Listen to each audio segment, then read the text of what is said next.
Hey everybody, welcome back this week as we continue our walk through the Westminster Shorter Catechism. Last week we talked about the benefits that believers receive from Christ at death. And we talked about the souls and how they're made perfect in holiness and how they immediately pass into glory. We also talked about the body, the physical body, still being united with Christ, rests in the grave for a time until the resurrection.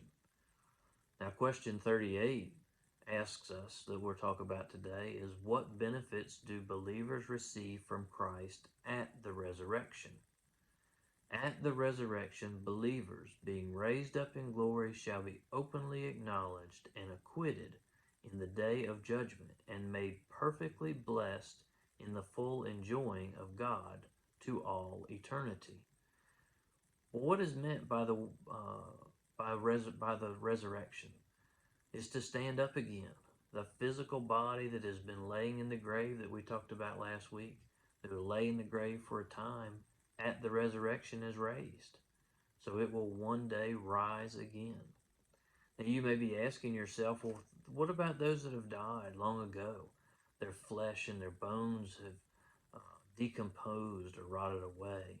Or what about somebody that was burned in a fire and no traces could be found, or there's just ashes found of that person? What about those?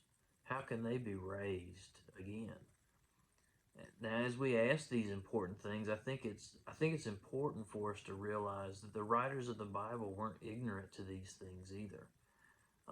But yet they believed because they saw Christ rise from the grave. They saw it. They saw the scars in his hands. They saw the scars in his feet from the nails. Um, they believed that God would raise the dead on the last day because he said he would. He promised he would. We think of Paul in the many scriptures and passages that he's written. Paul never claimed to be able to explain how God would do it, but he insisted that God would do it because God is God. As Christians, we must be willing to put our faith in a wonder-working God. We must be able to do this. A God that can do more than we can imagine.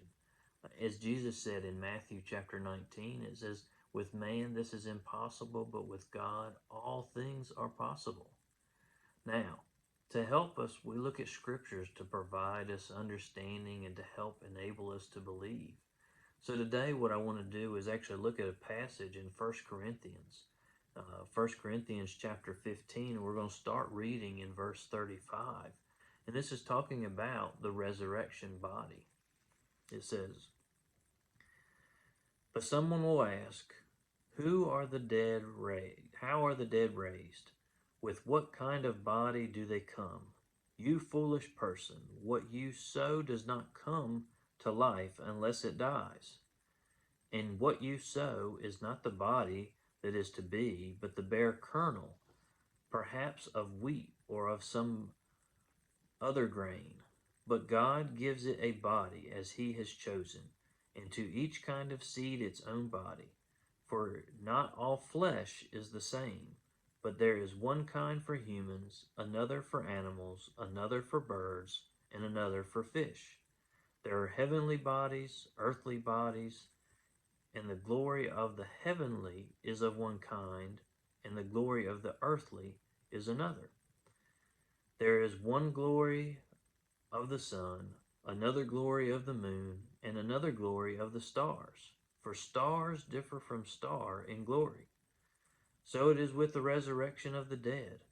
What is sown is perishable. What is raised is imperishable. It is sown in dishonor. It is raised in glory.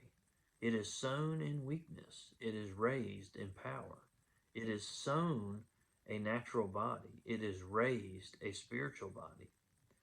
If there is a natural body, there is also a spiritual body. Thus it is written, the first man Adam became a living being. The last Adam became a living spirit. But it is not the spirit that is first, but the natural, and then the spiritual. The first man was from the earth, a man of dust. The second man is from heaven. As was the man of dust, so also are those who are of dust. And as is the man of heaven, so also are those who are of heaven. Just as we have borne the image of the man of dust, we shall also bear the image of the man of heaven. So from this passage, we see that the body will be resurrected. This passage uses wheat as an example. It's planted as a kernel, as a seed, but it grows into a plant. Both states it's wheat. The seed is only going to produce wheat. It's not going to produce anything else. So it's a different kind, but it is still wheat. Think of metal, for instance. Metal, think of maybe an old car that's beat up or rusted away. We take it to be recycled. That metal is melted down. All the rust, all the impurities are removed, and it's formed into something new. It's still metal, but it's in a different form. The body is the same thing. So the body is buried in a grave. The evidence of sin in this present physical body will die forever. Out of this body which is buried will come the body which rises again. So the important things we should take away from this are the resurrection body will be the same body as to substance and identity, but it will be different as to the qualities and powers. So God will make us a renewed body out of the old. He won't make us a new body out of nothing. It will come from the old body. Now, returning back to the answer for this week, it says, at the resurrection, believers being raised up in glory.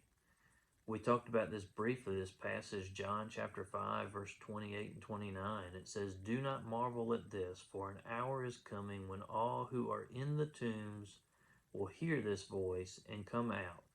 Those who have done good to the resurrection of life, and those who have done evil to the resurrection of judgment. And it says that believers shall be openly acknowledged and acquitted in the day of judgment. We see this in a couple passages out of Matthew. Matthew chapter 10, verse 32. So everyone who acknowledges me before men, I also will acknowledge before my Father who is in heaven. And in Matthew chapter 25, verse 23, it says, well done, good and faithful servant. You have been faithful over a little. I will set you over much. Enter into the joy of your master. And at the resurrection, the believers will be made perfectly blessed in the full enjoying of God to all eternity. We see this in 1 Thessalonians chapter 4, verse 17. Then we who are alive, who are left, will be caught up together with them in the clouds to meet the Lord in the air. And so we will always be with the Lord. We will always be enjoying God to all eternity. So this week, we see the benefits that believers receive from Christ at the resurrection are believers being raised up in glory shall be openly acknowledged, acquitted in the day of judgment, and made perfectly blessed in the full enjoying of God to all eternity. In that day, man will have reached his chief end, which is to glorify God and to enjoy him forever.